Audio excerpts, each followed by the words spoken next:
What's going on, y'all? Welcome to Help Students Win, where we talk about all things education.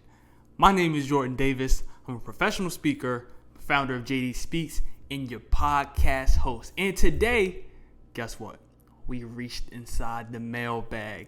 I have a whole bunch of student success topics. Look at the topics, y'all. Y'all see the topics? Look at the topics. And we're going to get through a few of them today. What is a healthy way to define success? And I love this question because they left it open. So the first one was, what is a healthy way to define success? The second question is, how can you establish personal and professional bonds with peers and professors? All right, so let's break down that first one. What is a healthy way to define success? I always say that a great way to define success, especially as a young person who's trying to figure out their place in the world, who's trying to become more confident in their identity and the skills and talents that they have. We need clear definitions on what it means to be successful for ourselves. And one of the things that I like to tell students is that success, for me, looks like showing up for myself personally, showing up for the people that I love and that love me, and showing up in ways that allow me to create the world that I want to live in. So there's really 3 steps. If you are succeeding in those 3 areas, so if you're showing up as your authentic self, if you're showing up for yourself, if you're showing up for the people that love you, and if you're showing up for the people that can help you create the world that you want to live in, that is what success means. And oftentimes, as people, we can excel at 2 of those things and leave one to the wayside. I see all the time there are students or people just in general who devote so much time to themselves and the people around them, but they work a job that's actually counter to the world that they want to live in. Or they work a job that's creating a world that's destructive, creating a world that's divisive, creating a world that takes advantage of people who have less or people who don't have the proper opportunities or information. And so we need to be mindful of how our personal goals for the lives that we want to live, the houses that we want to live in, the cars that we want to drive, the vacation spots that we want to go to, all of these lofty goals that we might set for ourselves as we become young adults and even older adults. Be mindful of how the steps that we take to achieve those things connect to our larger goals. Not just for ourselves, but the larger society. I call these theories of change. So if what I do in my personal life is in alignment with my theory of change, that's what success means to me. And as you progress through your academic career, as you progress through middle school, as you progress through high school, as you progress through undergrad, you will start to develop a theory of change because you collect information from the courses that you take, from the diverse experiences that you have. I traveled, I studied abroad when I was an undergrad. That transformed me as an individual, as a student.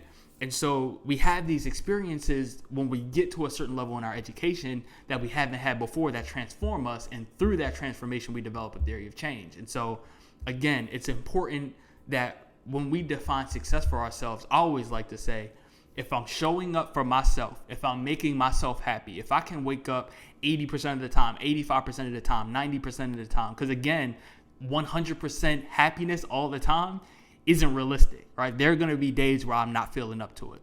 But if I'm waking up 85 to 90% of the time and I'm satisfied and fulfilled with the life that I have, then that's personal success for me. When I can step into my job and I'm looking forward to solving the really hard challenges that I have at my job, that's success to me. When I can text people in my phone that care about me, that love me, and I have opportunities to see them on a regular basis. And I know there are people that live far away from their families, right? So I'm not saying that you have to have close proximity to the people you love geographically, but me having access to the people I love and showing up for them fully is important to me. And so again, as a student, defining success as, am I showing up for myself? Am I giving myself 110%? Am I showing up for the people that love me? And am I having opportunities to create the world that I want to live in? And so that's what success means to me. And I feel like I'm really doing that fully in my life right now. And I want to get to the second question. How can you establish personal and professional bonds with peers and professors? I like to say be relentlessly nosy or relentlessly curious if you don't like the word nosy. It's so important to be curious as a student when it comes to building professional and academic relationships, especially with professors. Professors love when students, like the good professors, there are some professors that don't even have office hours. That's another conversation. But if your professor is having or scheduling office hours and allows you to sit with them after class, before class, and to talk about the class, don't just see that opportunity as one in which you can improve your grade, but see that as an opportunity to learn from somebody that's in a field, right? You're talking to a professional. Really, you're talking to a colleague if you look at it like that, right? Like my professor, my advisor in undergrad, he had his PhD in instructional communication. And so we would talk often, me as a communication major, about the conferences that he was attending, how he's navigated his career as a professor, whether he likes being a professor or not, what it was like for him to teach in Japan, where he met his wife. Like, we've had all of these different conversations, and it's really come from a place of curiosity for what it's like to work in the field. So as a student, you can't just be so tunnel vision that you're only focused on your grades.